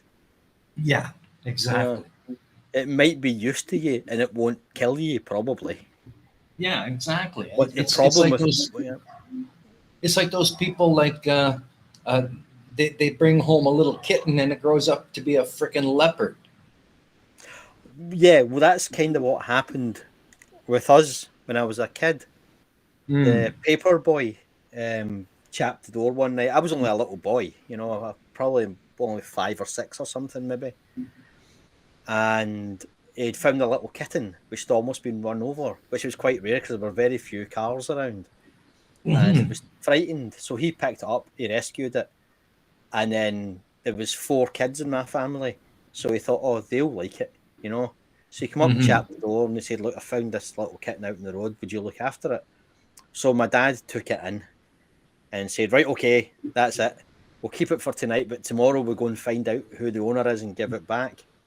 So, of course, that night he made it a bed out of an old box, you know, built it a wee hammock, you know, all this sort of thing, put a wee TV in its fucking room for it, all of that. And then never really looked for its owner. Made a kind of half-hearted attempt, you know, kind of anybody lost a cat, you know, to an empty room sort of thing. And then it grew a bit. We kept it for a couple of months, and then we decided what we should do is have it neutered to stop it breeding because there were too many cats in the area anyway. And so we took it to the vet, and the vet said, put it back where you got it. I said, well, we can't now because we've had it a couple of months. It's a little kitten. It wouldn't survive in any case. And he said, no, this is a Scottish wild cat. This isn't like just a cat. This isn't a domesticated cat. This is a protected species. You have to put it back where you found it. And we said, well, we can't do that because it's the family cat now and it'll just come back. And it grew and it grew and it grew to about the size of a Maine Coon. And it was kind of muscular, like it was a killer. Do you know what I mean? It was a wild cat. But we had managed to domesticate it to the point where it would come back to us at night sort of thing or during the day and bugger off and kill things at night. But it was big enough that it could take down seagulls and drag them in through the windows and things like that. It would attack dogs frequently. All the dogs learned very quickly to stay away from it. It fought foxes. Do you know what I mean? It was fucking hell. The thing was insane. It was crazy. But it was at heart a wild animal. Yes. You know, it tolerated us because we were its food source. But as soon as it walked out the front door, you know, wild cat instinct came back. Exactly. So, you know, but I don't think he ever killed for fun the way domesticated cats do. No, he probably ate everything he killed. Probably ate everything he caught. Not that he was underfed or anything, but that instinct that kicks in. But now you've got domesticated cats, mongrels again, that are like mink, and they do just kill for fun. Yeah. You know? Because they still have that instinct. They just don't know what to do with it. Yeah, they've got the instinct to kill, but they're not hungry. So they kill something and then just lose interest in it. Yeah, exactly. Or they come up and leave it at your door. Now, people say they're bringing you little gifts. No, they're not. They know exactly what they're doing. They're leaving a dead mouse in your shoe. It's like it's a deliberate fuck you. Yeah. Or people say it's because you're not hunting and they're trying to look after you by bringing you food because you think humans are rubbish cats, like can't go and hunt. No, it's not. They're just leaving dead animals in your shoes to show how much they hold you in contempt and how much contempt they hold you in. Yeah, Yeah. you may feed and shelter me, but I can go 2 doors down to that crazy old lady and I can go and live there. And she'll feed me, salmon and cream every single day. So Yeah. there's a dead mouse, you fuck. Eat that, you little bastard. Yeah, and enjoy, asshole. I really don't like cats at all. Yeah. I don't like them either. I would never be. I would never be needlessly cruel to a cat. Mm-hmm. If there was like a pressing demand to be cruel, then maybe that would maybe change my mind. But I would never go out of my way to be cruel to an animal. I never have. Oh no. Although some people would say that when I go fishing, because all I'm really doing there is making the fish panic for a few minutes and then put it back in the water. I'm not going to keep it. I'm not going to eat it. I've just taken it out of this natural environment, made it thrash around in a life or death struggle, and then went, thanks for playing, gave it a wee kiss, and then put it back. Yeah, exactly. I mean, that's the whole point, right? Well, yeah, I just want to make the thing panic. It doesn't know that I'm going to throw it back as far as it's concerned. It's about to be devoured alive. Yeah. But I take a picture of it and, put it back in the water and carry on with my day with little or no concern for the welfare of this poor little thing. And somebody asked me the other day, how do I reconcile that? And it was like, fuck them, they're only fish. Yeah. That's my response to that, I'm afraid. Like, I'm not harming them. And they've got the memory, quite literally, of a fish. So, and I'm sure I've caught the same fish time and time again. So they're fucking stupid, and they clearly don't remember the ordeal. So I don't feel too bad about catching them and putting them back. Yeah, I agree. So there you go. So anybody who says that fishing and catch and release is cruel, they're full of shit. Yeah, I mean there are a few studies where fish that are being caught and released over and over and over and over again, like in carp ponds and things like that, kind of commercial fisheries, where people go, the fish have got names. Oh, have you caught Big Charlie today? Oh no, I've not seen Charlie for a month. Those fish that live for 50 years and they get caught 3 times a month, that'll stress them out, but only physically. Yeah. But they still live for 50 years. It's a fucking fish. Yeah. Yeah. It's like mongrelize the fish. Yeah, mongrelize the fish. Exactly. Carl says, fish do remember. They're just too stupid to care. That's probably true. I remember when I was a kid, when I'd go fishing in the local streams and things, and it was like brown trout, and stillwater fish like pike and perch and roach and things. And then we'd hear all these things about blue trout and tiger trout, that had been introduced. Yeah. And they're just mutations, really, of rainbow trout, that are harder fighting, they grow bigger, faster, and everything like that. But we even fucking mongrelized the fish. Like, I caught a tiger trout. No, you didn't. You caught a trout that's got stripes on it. It's just a fucking trout. Yeah. You know those rubber bracelets you can get for like different charities and things. Yeah. If you can find a small enough one, the next time you catch a trout, stick one on his tail, and then see if you catch that bugger again 2 months down the road. Well, Zebulon, I told you I would get you. Zebulon timed me out yesterday on Jose. Oh, did he? Well, there you go. So I told him I would get them back, But then they said that they were going away and doing other things, so they weren't that fussed about it. And that doesn't count, so I'm doing it now.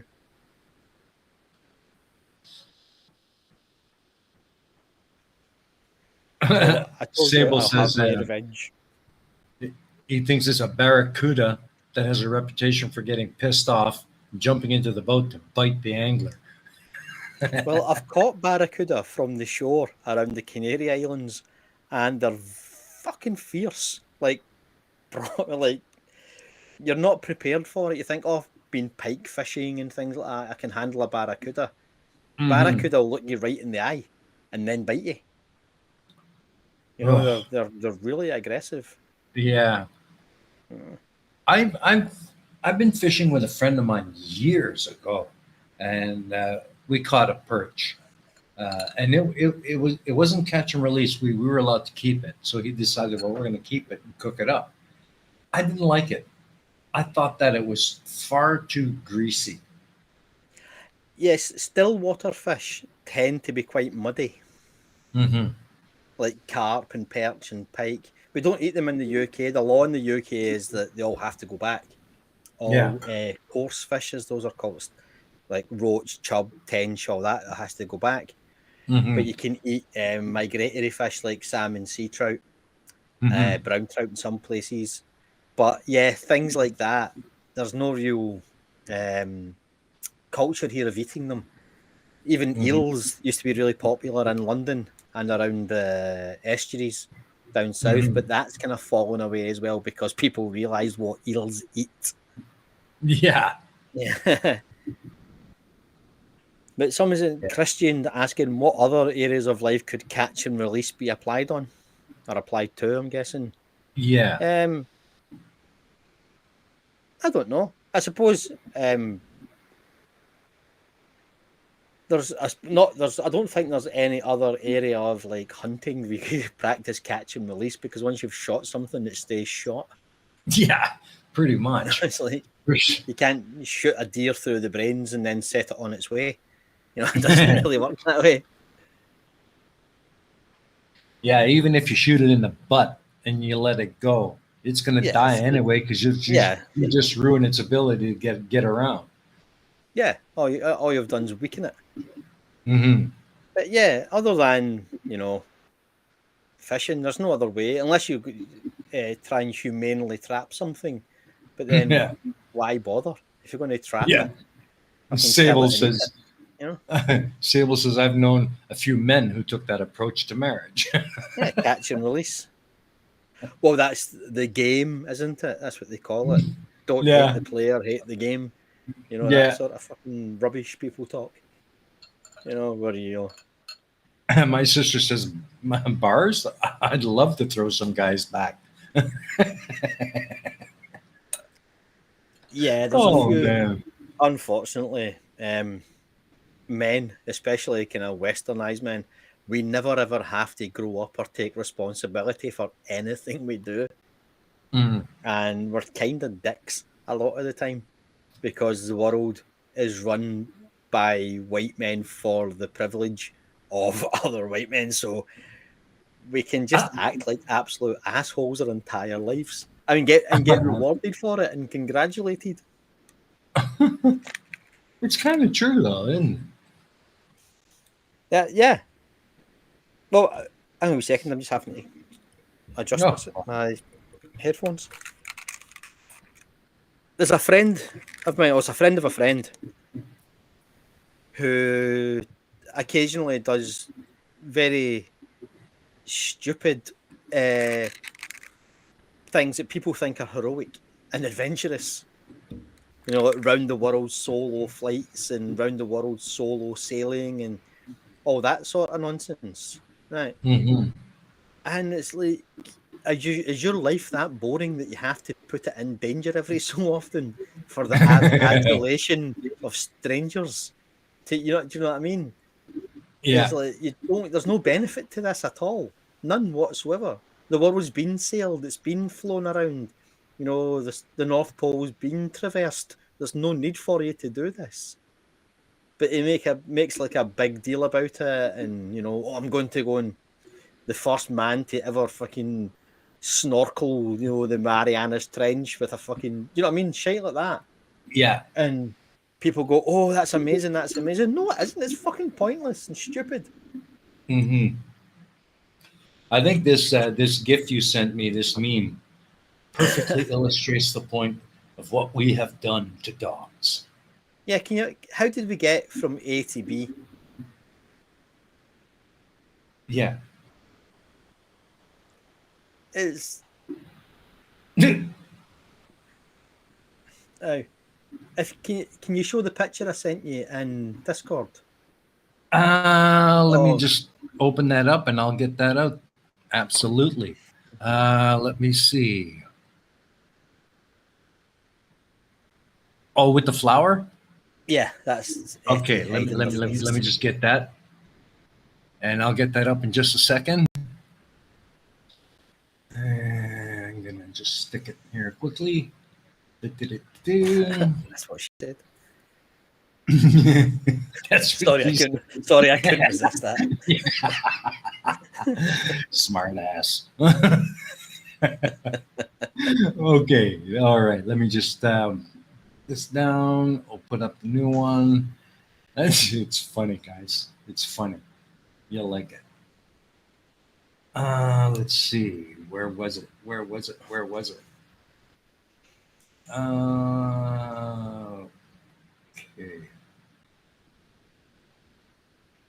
All right, just gotta find it here, and we'll have it up in just a second.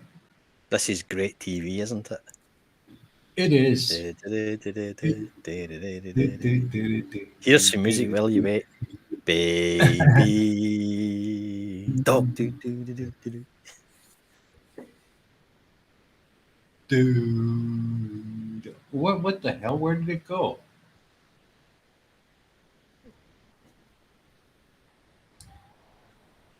Ah, there it is. Have you downloaded it to a different folder? Yeah, no. I've got it. I'll have it up in just a second. That's what she said. Sorry again. Oh, keep it clean. There we go, folks.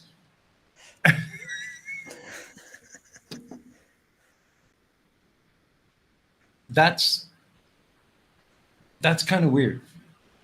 That's odd with the flower there. That's Etty hiding their face.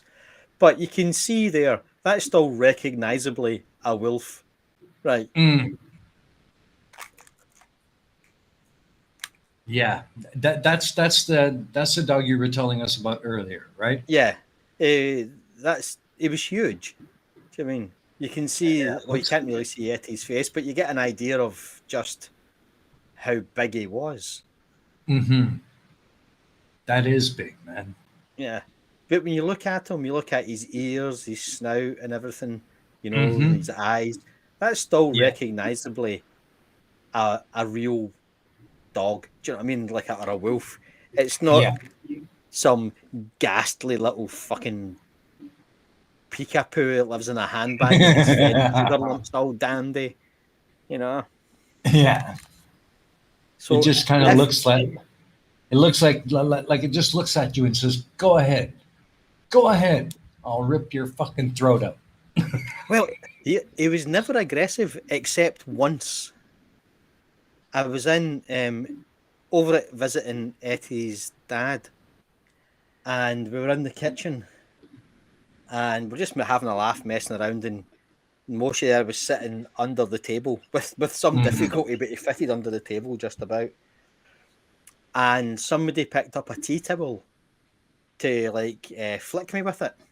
And Moshe saw what was about to happen and jumped up, and Etty's dad managed to grab the person's arm just in time and say, "What the fuck are you doing?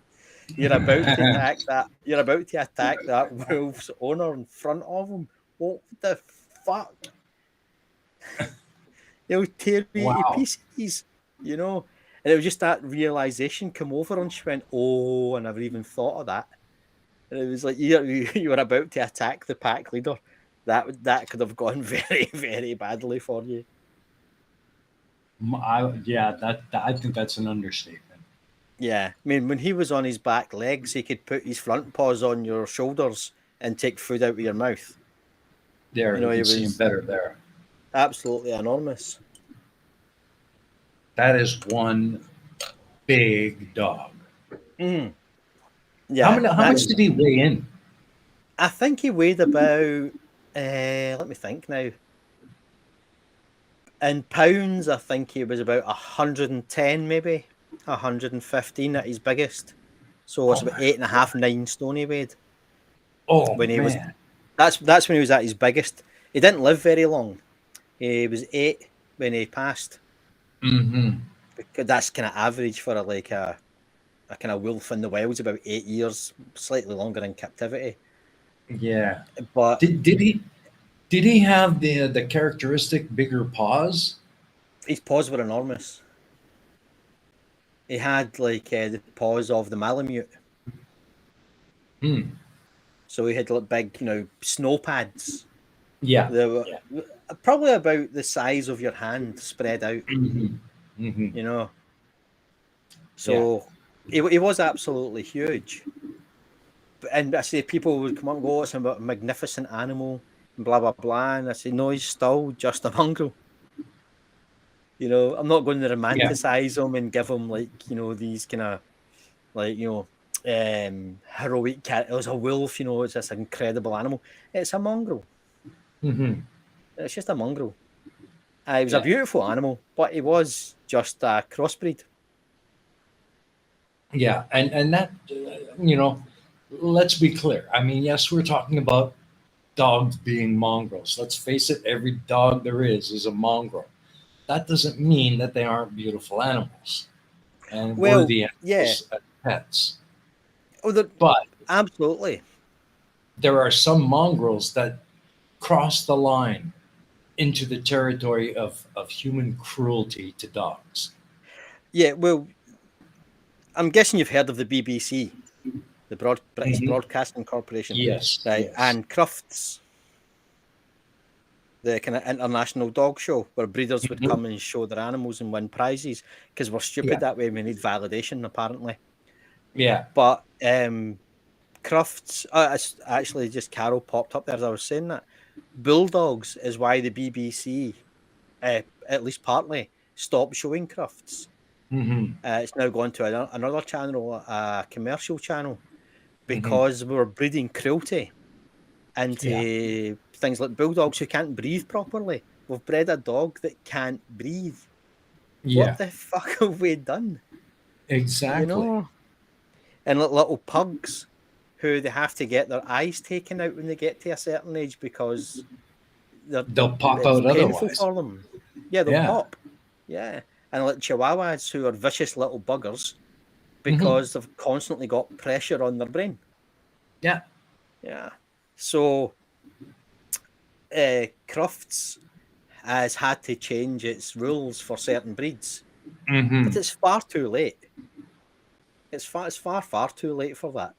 Yeah. Because the breeders still want these characteristics, and the people who buy like a German Shepherd want that sloping back end. Hmm. But all it does is cause hip dysplasia and arthritis. And when the Yeah. dog gets to like 5 years old, which is quite young, Hmm. it can't walk properly anymore. If Hmm. now the back end flops around, it spends the last 4 or 5 years of its life in agony. Hmm.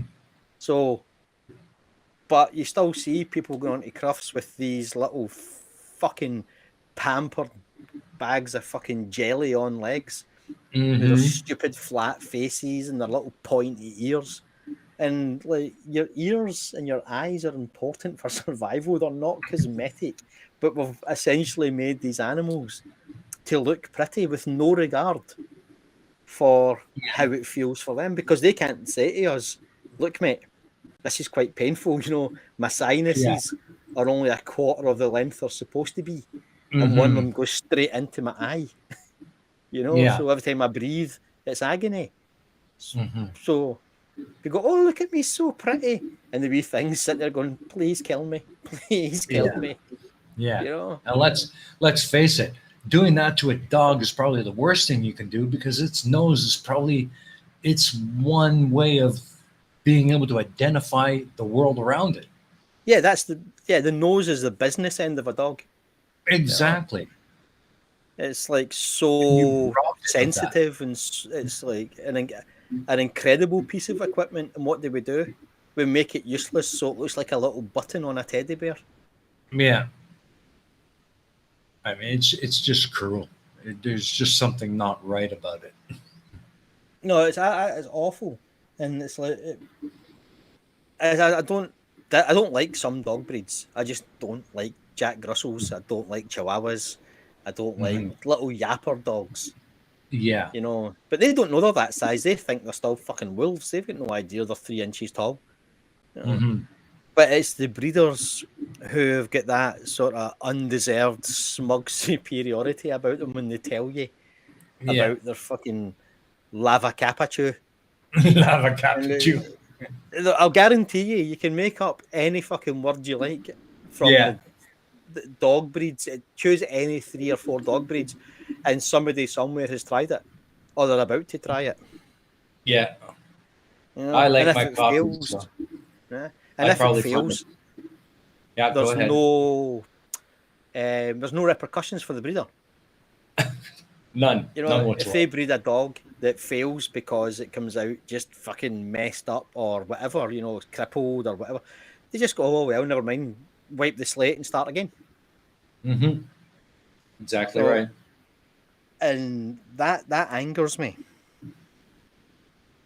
Because there was a breeder not far from where Etty and I were living before we moved back to Edinburgh, who came up with the great idea of crossing Akitas and Great Danes. So That's can you crazy. imagine? Yeah, can you imagine an Akita the size of a Great Dane, or a Great Dane with the temperament of an Akita? Oh, that would be disastrous. That would be My absolutely brother- disastrous. Yeah, My brother had a Great Dane. Those are big dogs, man. yeah. But but the plan was to sell them to like the local drug dealers and gangsters as gonna like attack dogs and everything. But you've got a dog that's 7 foot tall now when it stands on its back legs. But it's got the killer instinct of like an American Akita. That's just dangerous. Well, the police shut her down. The police just said, no, that's not happening. You know, Yeah. if we catch you doing that, you will be prosecuted. You know.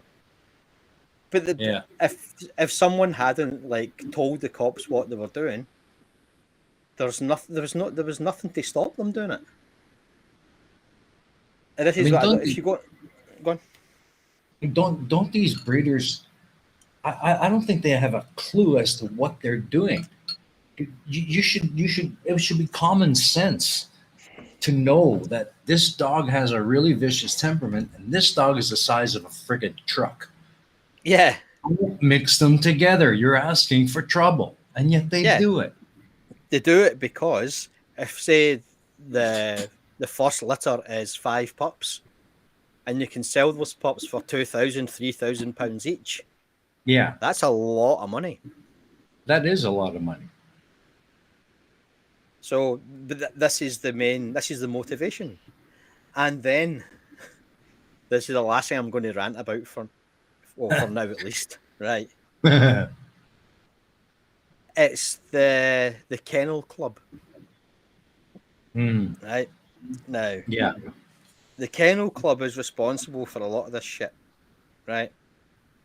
Because a lot of them will insist that your dog has its papers, right? yeah, Your Kennel Club papers are absolutely worthless. Worthless. All it is proof that you've paid the Kennel Club to give you a piece of fucking paper that says your dog is whatever the hell the fucking breed you've invented, right? And they give them those stupid fucking names. yeah. Like say, what's your dog called? Well, his street name is like, you know, Archie, but his Kennel Club name is Gold and Silver Cloud McDuff. You know, what the fucking shut the fuck up. Do you know what I And mean? that's what justifies the $3,000 price tag Yeah, for the puppy. that's what it is. Yeah, you've got, fucking daffodil spaghetti headwear. You know, Uh, it's like fucking. it, I Oh, know, I damn. know. It's infuriating. It's And it's infuriating. like, you realise they've just used a random word generator, don't you? And that's all that is. It's There's just, a Yeah, there's a really good film that was out a few years back now called Best in Show. And mhm. if you haven't saw Best in Show, then I recommend it. It's about uh, dog breeders and going to dog shows around America, and it is very very funny. But at the same time, it's like those people do exist. Yeah, Mm. and Yeah. that's the problem. And Etty's coming and asking me. She wants to have a rant. I think she wants to have a rant about.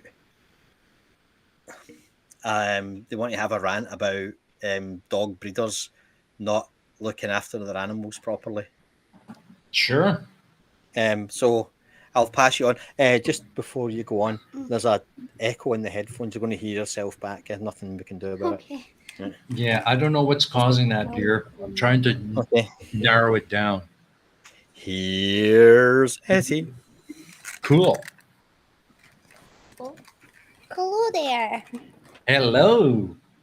I feel like I could have given a little bit of information here because being in the dog groomers, I experience this all the time. Hmm. Oh, Tell there us. I am. Okay, I'm echoing. Yeah. You did warn me. So basically, poodle crosses. We generalize that and call them doodles. Mm-hmm. Just so it's easier. Basically, what happens is the breeder, for some of them, not all of them, they say that you're not allowed to groom the dog until it's a year old because it'll No way. damage the coat, Oy. right? Now, that's not true at all. Hmm. It's false news. In fact, as soon as the puppy has had all of its injections, it's strongly suggested that they do come in Mm-hmm. and get acclimatized to the environment. Mm-hmm. So normally the first experience of a groomers that some kind of poodle cross gets is a full matted shave down. Really? Yes. So the dogs then becomes traumatized from the groomers, and then they don't want to be brushed, and then because they don't want to be brushed, the owner doesn't want to brush them, and then it just becomes an endless cycle of torture for these poor little poodle crosses, and it's probably the most frustrating thing that I've ever dealt with. It's not the dog itself, it's the people's who has like full, or how do I say it, full control of the situation that choose not to take any action whatsoever. Mm-hmm. Oh, it's really annoying. Yeah. I just felt like you just had to hear that because it's Mm-hmm. so painfully ridiculous. Yeah. And I get so upset because these poor dogs are not even a year old, and they're like just totally, for lack of a term, fucked because nobody wants to touch them. They've actually been started to be banned from dog groomers now. Mm-hmm. Like, That's terrible. you can't, a lot of them can turn into bite risks, which is really Mm-hmm. upsetting for the poor dogs and the Mm-hmm. groomers. So yeah, the misinformation that breeders are giving out about their own breed of dog that they've mashed together is even Uh-huh. worse because Uh-huh. brush your fucking dogs. Just brush your fucking dogs. How Yeah. hard is it? They don't like it. Yeah. You get used to them as a pup. They learn to adapt. Yeah. But don't wait for a year to do it. Like, Yeah. I don't understand how any responsible breeder can turn around and go, "Oh, I'm going to give you a poodle coat," which is Mm-hmm. absolutely one of the most difficult coats to maintain and look Mm-hmm. after. Mm-hmm. And like some other dog, we're gonna mash them together and just deal with it. But Yeah. don't do anything for a year. Oh, yeah, exactly. I mean, Ugh. it's all about responsible pet ownership, Mhm. right? Exactly. If you're gonna And own a pet. Tusk Tusk's kicking me off now, but like Mm. mm, exactly. And so I have no problem with like poodle crosses or whatever. I have a problem with the humans that are involved in it. Yeah. And those that own them and don't know how to take care of them or Yes, don't bother. exactly. I mean, they're following the instruction from the breeder, which is like, don't do anything for a year. Yeah. And half the time the breeder probably doesn't even know what to do. Nope. Which is why it's just, I genuinely feel like people who breed dogs need to have a license of some description. Mm-hmm. Yeah. Anyway, I'll give you back to Tusk because he's like All right. pushing me out the way. Well, thanks for sharing that with us. but, You're but absolutely yeah, right. I thought that may help somebody. But There yeah, you go. go. Thank you. Yo, you're welcome, dear. Anytime. Well, that goes back to what we were chatting about before the stream about this Mm-hmm. perceived wisdom, about the sheepdogs and things like that. If it's got like a black mouth, that's going to be Mm-hmm. a better dog than all this nonsense. So Yeah. somebody has been told, like, oh, don't brush a poodle coat out for a year. And they've went, oh, and then they pass it on as if they're the holder of some arcane knowledge. It's a Mm-hmm. fucking dog. Just brush it. What possible good could come from Yeah. not brushing a dog's hair for a year? I mean, what nonsense is that? But people don't question it because they want to seem as though they're the Yeah. expert. Yeah. I mean, So, think about it, idiot. Why don't you go a year without brushing your hair? See how you feel. yeah. Well, there's all these little things, and I don't know how much you know about like dog management and things, but people say Yeah. if you've got a big dog like a German Shepherd or something like that, there's a Mm-hmm. thing called breaking its temper, Mm-hmm. which is to like make it submit to you. Yeah. Now, the best way to do it is to roll it over onto its back and then straddle it, and not Mm-hmm. let it up until it submits. Mm-hmm. But as soon as it becomes dangerous for you to do that, just stop. If the dog Yeah. becomes too aggressive, stop. Blah blah Yeah. blah. But people will say things like, "You get it by its jowls essentially under its ears, and pull its Mm-hmm. face up next to yours and look it dead in the eye." And Mm-hmm. I say, but what you've done there is drag a huge aggressive dog up to your face where Yeah. its teeth are. Are you off your fucking head? You're like, don't be so stupid. But it's one of these myths that's been passed down for generations. Like the Yeah. best way to get a dog to like obey you is to bring its teeth within an inch of your face. Yeah. That's one of the most stupid fucking things I've ever heard in my life. Yeah. That is Yeah. pretty stupid. But it's this perceived wisdom, like don't brush your dog out for a year. Let its natural coats and oils and blah blah. It's just woo. Yeah. It's just woo. But people don't think about it because they have to know more than you. Like there's Yeah. one thing I've discovered about dog breeders. It's like they absolutely cannot stand anybody knowing more about their dogs than they do. So Mm-hmm. they make something up that you didn't know because how could you possibly know? You Yeah. just made it up. That's So right. you go away thinking you've learned something, and then you pass it on to somebody else who's got the same breed, and it passes on and on. So before you know it, this poor dog's saying, "Why are you grabbing my back legs and putting a finger up my arse?" Who told Mm-hmm. you to do that? But then this gets passed down and down and down. So the next person that goes to the dog breeder to get one says, "Oh, I've heard you do this." And they go, "Oh shit, I better make something else up so I sound like the expert now." you know. Yeah. And I think it's generally because a lot of the breeders sell accessories. Mm-hmm. Like, oh, if you're going to have this kind of dog, its skull's quite thin, so you have to buy a baseball cap for it if you take it out in the summer. And they'll Oh, sell you a man. baseball cap, or you can buy them. Dog-specific hats and caps that, of course, cost 4 or 5 times what it would cost for a human one. Yeah. You know, because it's for your dog, and it's like, little Mr. Waffles needs his fucking summer hat. It's a dog. Do you know what? If he won't, he doesn't like getting his feet wet. He doesn't like the sun.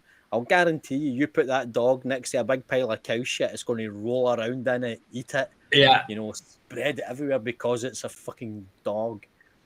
That's right. It's gonna do what dogs do. Yeah, it only eats like poached chicken. No, you only feed it poached chicken. If Yeah, that dog gets close enough to a dead crow, it's going to eat a dead fucking crow. exactly right.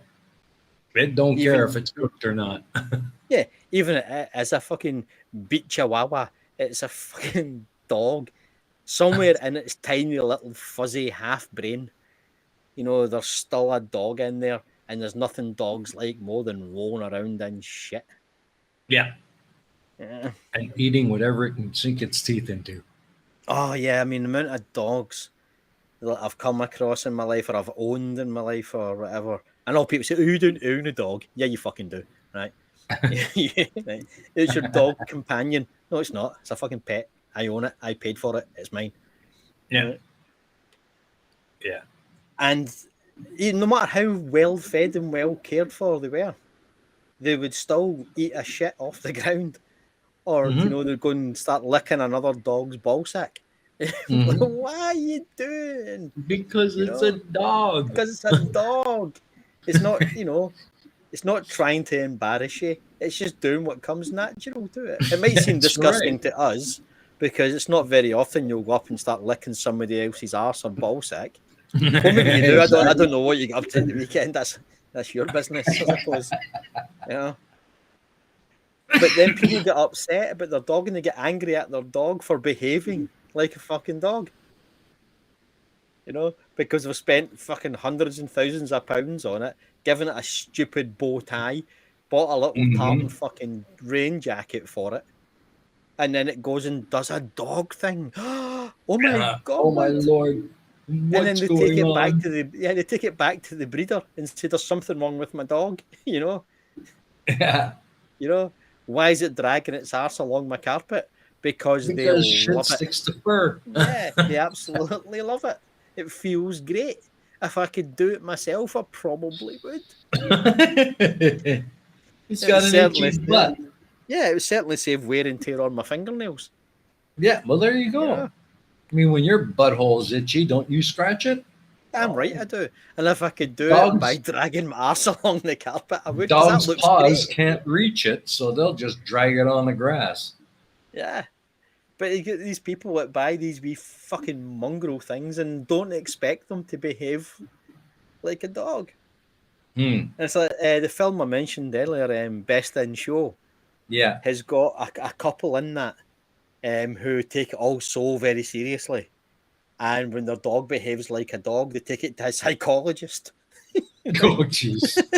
Like a dog psychologist is like, what's wrong with my dog? It's doing these bizarre things. And that's what dogs do. Yeah. It's like that guy on Discovery Channel, Roman, the dog whisperer. I don't watch him. What the hell? Dogs are probably the simplest creatures in the world. I mean, they can have bad days, and some dogs can be a little bit, flaky because of how we've bred them. But there's I used to call it the 3 Fs, right?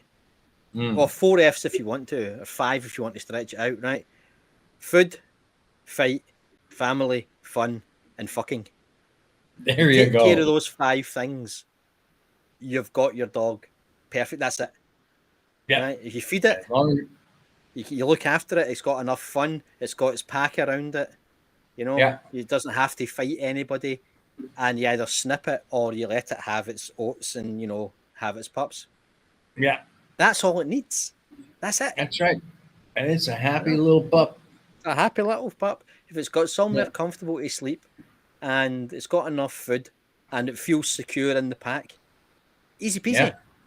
But these people, like the dog whisperer guy, forget his name, he always annoyed me Yeah. because he had that stupid little fussy goatee beard and it was never quite even. It was always wonky and that annoyed the fuck out of me. That wasn't that was actually the worst thing about him as far as I'm concerned. But he goes to people's houses and all this and tries to get into the psychology of the dog and he charges them a bloody fortune. It's a fucking dog. Exactly. Give it a stick, give it a bone to chew or a stick to chase, and it'll be much happier. Yeah. Let it be what it is.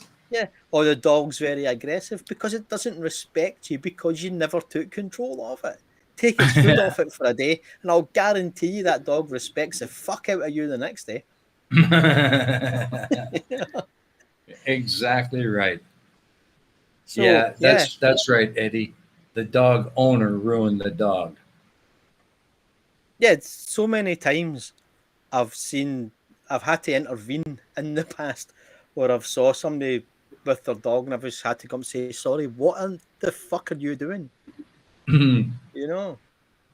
It's just like, there was a girl I met a few years ago. She had a huge big Rottweiler bitch, absolutely beautiful big dog. But she was terrified that it was going to hurt another dog. So she kept it on the lead.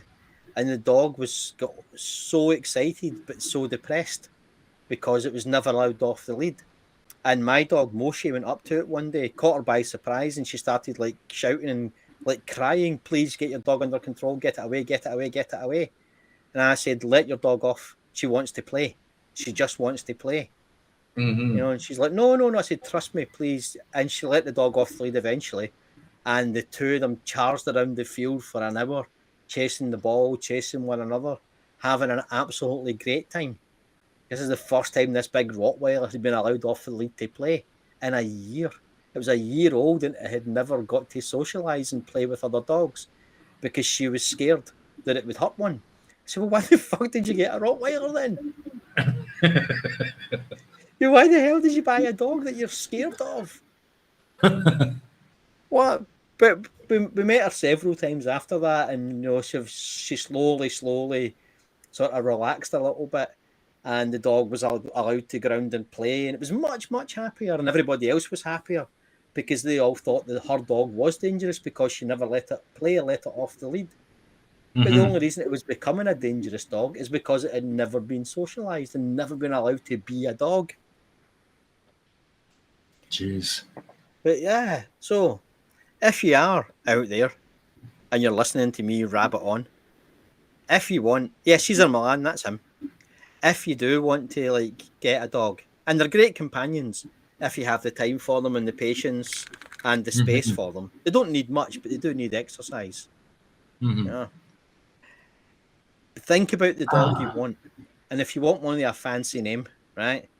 Go to the mirror, take a good look at yourself, give yourself a few slaps around the head, and say, no, do I want to tell people I've got a Cavachoo just so I can say I've got a Cavachoo? Or do you want a dog for companionship?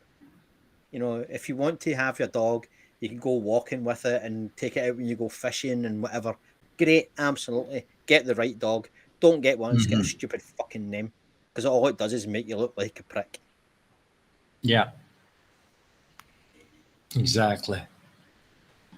That's really what it all comes down to. I mean, if you're not going to treat the dog the way it needs to be treated and give it what it needs, it's going to go bad. Well, that's how I ended up with the big wolf on screen there. Yeah. Because I had Hedgehog, the wedding farce dog, but they were tiny little things, and that was no good for me because I was going out fishing, and I walked up on the hills, volunteering tree planting and clearing and things like that. And my friend had this thing that her and her partner had a fight, and the makeup gift was this cute little ball of fluff, which within 6 months was huge, totally out of control. it chewed a hole through the wall into the street to escape because she couldn't take it for walks because it was too big for her. So what they would do is they would take it across to the park on a choker lead, let it off to run around, and the dog's walk was over when they managed to catch it again. If that was 2 hours later, it was 2 hours later. So I said, I'll tell you what, you take little Hedgehog, this little lap dog that just wants to sleep all the time, and I'll take big, giant, now out of control wolf dog. And it did take me about 6 months to get him under control and train him and make him like my dog, you know, where I could click my fingers and he would come back. But if I'd left him with her, that would never have happened because she had no idea what she was doing. She thought having a big dog just meant you had to feed it more. Now, like, no, it's a different psychology. You know, when you've got little yappy dogs, and if they get into a fight, you can just pick them up and walk away. When you've got a fucking 9-stone wolf that gets into a fight, you have to be really careful about how you break that fight up. Yeah. You know, and make sure it doesn't get into a fight in the first place, you know, which is the hardest part. And exactly. You can see on the picture there's a scar on his face just below his eye, on his muzzle. I see it. That was from a fight with a bull terrier. You know, and it scars all over him because he would get into fights. He never started the fights, but he would get into fights all the time. And people would run over and try and separate them, and I would just have to shout, "Don't!" You know, like most dogs, they'll tussle for 30 seconds, they'll break apart, you know, then they'll circle one another, size each other up, and then decide if they want to go back in again. Just wait until that first breakup, and then we'll get in. Never put your hands into a dog fight and try and pull them apart. Never, never, never. Yeah, that's how you lose. Especially fingers, with a dog like that. Especially a dog like that. Yeah, he broke my toe once by biting it by accident. I was went to kick the ball for him just to see what he would do, and he went to grab it as I went to kick it because he couldn't be bothered chasing it, and he bit my foot, and I could feel his tooth going in between the segments of my toe and separate them, and it was so fucking painful. Yeah, you know, and it was like, damn. But yeah, most people are not aware of the bite force a dog has. Well, we used to go to the shop and the hot deli counter, the hot chicken and all that, roast chicken and things. And they had like a gammon shank with a leg bone. And they would they'd eat all the meat and the bone within about 10 minutes. You're talking a bone which is probably about 8 inches in circumference, you know, and it would just eat it. You just eat the entire bone. Yeah. And they had, there's Etty. When the first time he licked Etty, he gave the rough tongue on purpose because wolves have little barbs on their tongue, like lions do, for helping them tear meat off of the bone. Yeah. And if you liked you, he would give you the soft tongue. But the first time he met Etty, and I was like, you know, this is your part of the pack and everything.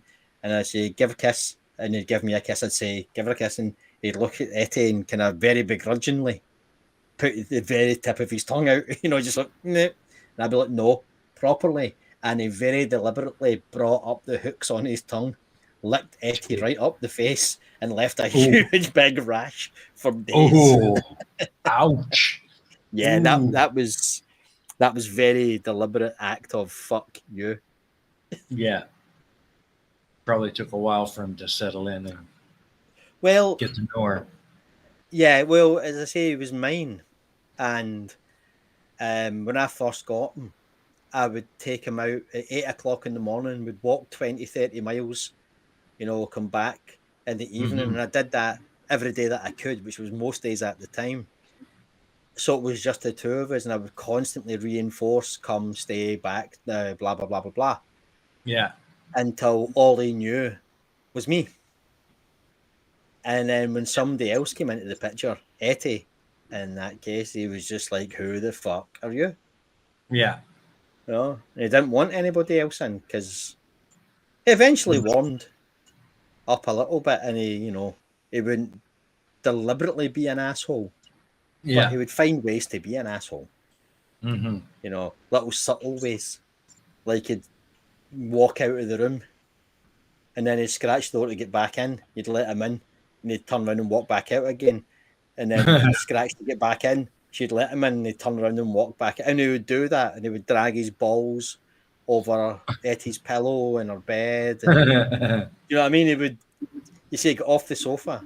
You'd come in, and he'd be sitting where Etty would sit, and you'd be like, down, and he'd like do that, put his head down where like dogs deliberately ignoring you. Mm-hmm. And I'd say, get fucking off. And he'd put his front paws down, stretch his back legs out, and drag his cock and balls all over Etty's seat. And then turn around and look her right in the eye and go, there's your seat. There you go. A little prick. Oh, he absolutely was. I mean, I thought it was hilarious, but because he would never dare do that to me, you know. But he would do it to like other people. He'd go into like go and take food off other people's plates. Do you know what I mean? Just look them right in the fucking eye while he did it and go, what are you going to do? I'm huge. Do you know what I mean? That's right. Stop me. I missed him terribly when he passed, but the first thing I did when he passed was book a holiday. Mm-hmm. Because I could finally go somewhere. I didn't have to say, can I bring the dog? Because if the dog can't come, I can't come. Yeah. You know, and it was a sadness tinged with a relief that I could have my own life back, and I wasn't responsible for a giant fucking wolf anymore. Exactly. Well, this has been a very interesting conversation. Well, yeah, we kind of started out me just having a go at mongrels, and we've sort of veered off into more serious territory. But well, that's what I like about this show. It's just wherever it goes, you know. Yeah. And everybody has got their opinion, and I don't know. I enjoyed the conversation tonight, but you know, the original premise was dogs are mongrels, and I think we have pretty much proven that point quite satisfactorily tonight. Oh yeah, I mean, some of the breeds we have the working breeds, you know, like corgis and spaniels and like ridgebacks and those sort of things, that were bred for specific purposes. No problem there at all. It's the fancy handbag dogs with the stupid fucking names. There's just no excuse for them. Just stop buying. Yeah, you know, just stop, because at some point this fad is going to end, and there's going to be people left with what was thousands of pounds worth of stupid name dog that nobody fucking wants. Exactly. You can take your cappuccino Wawa and fuck the right off. Fucking arse. Yeah, I don't want none of your teacup dachshunds. Oh, fuck. You know. It's just cruel, you know. It is. It's absolutely cruel. But I want to thank you, Tussk, once again for joining me. It's always such a good time having you here. Well, thanks for inviting me on. I know this just came from a conversation you and I had a couple of weeks ago. I think we both needed a bit of laugh. So. Oh, we did. Yeah, I was at a point where I just needed something to laugh at, and you gave me that, and I'm glad we were able to bring it onto the show and share it with others. I'm just surprised that anybody wants to hear me rant on about anything, Frank. But it's so much fun to talk about those kinds of things because you're right. Teacup cappuccino Wawas are stupid, and they don't belong on Earth. No, they don't. It's like we've taken it too far. We have. I mean, when we were kids, you had German Shepherds, Rottweilers, Spaniels, and Alsatian, and Dobermans, that sort of thing. You know, very distinct and obvious breeds. And if you came to somebody and said you've got a Cavapoo and you want 200 quid for it, you'd get fucking laughed at. Yeah, exactly. You know what I mean, take your mongrel down to the canal with a bag and a rock and deal with it. Exactly. You know. Exactly. Well, I guess it's time for us to go. We're a little bit over time, but thanks again, Tussk. Forget how late it is for you. Yeah, I look forward to the next time we can have you on again. I'm sure we'll come up with something fun to talk about. I'm sure we will. But sorry, there was no time for a puzzle today, guys. I was more too focused on the topic of tonight. So, but we'll probably have my sister on again real soon. I'll get in touch with her and see if maybe we can have her back on next week. And other than that, thanks for coming out, everybody, and thank you, Tusk. Have Thank a you, and thanks great for night. everybody in the chat. Ta-ra. Absolutely. Good night, everybody.